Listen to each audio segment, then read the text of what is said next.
السلام عليكم ورحمة الله وبركاته. مهمة إنسانية اخوان من محافظة المثنى.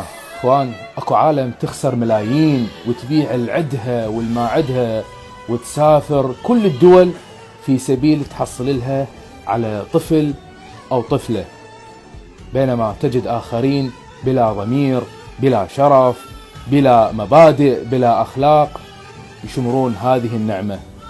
هذه الطفلة وجدت اليوم مرمية بحاوية نفايات بمنطقة حي المعلمين بقضاء الرميثة. هذه الطفلة الجميلة اللي عمرها ما يتجاوز تقريبا اليومين أو 3 أيام، مرمية بحاوية نفايات، يعني بأي لحظة كلب، سائب، بزون، أي شيء ممكن ينهي أو يقضي على حياتها بالكامل.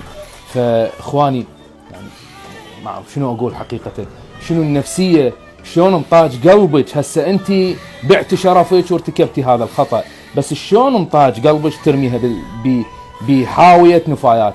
خليها يم جامع، أخليها يم محل، أخليها بباب المستشفى، بس ما أرميها هذه الرمية.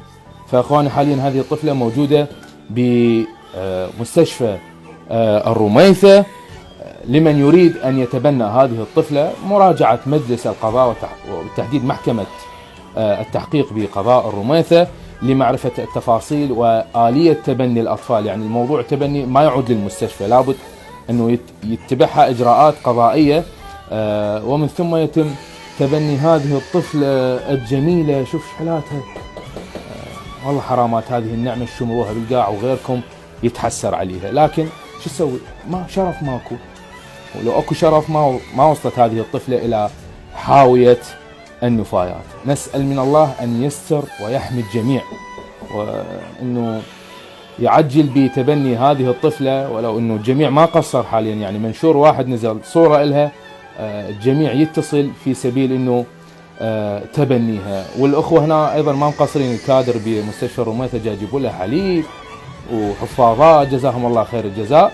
فهذه الطفلة موجودة حاليا بقضاء الرميثة، وعساها بحظك وببختك، وما اريد احكي بعد حكي زايد. السلام عليكم ورحمة الله وبركاته.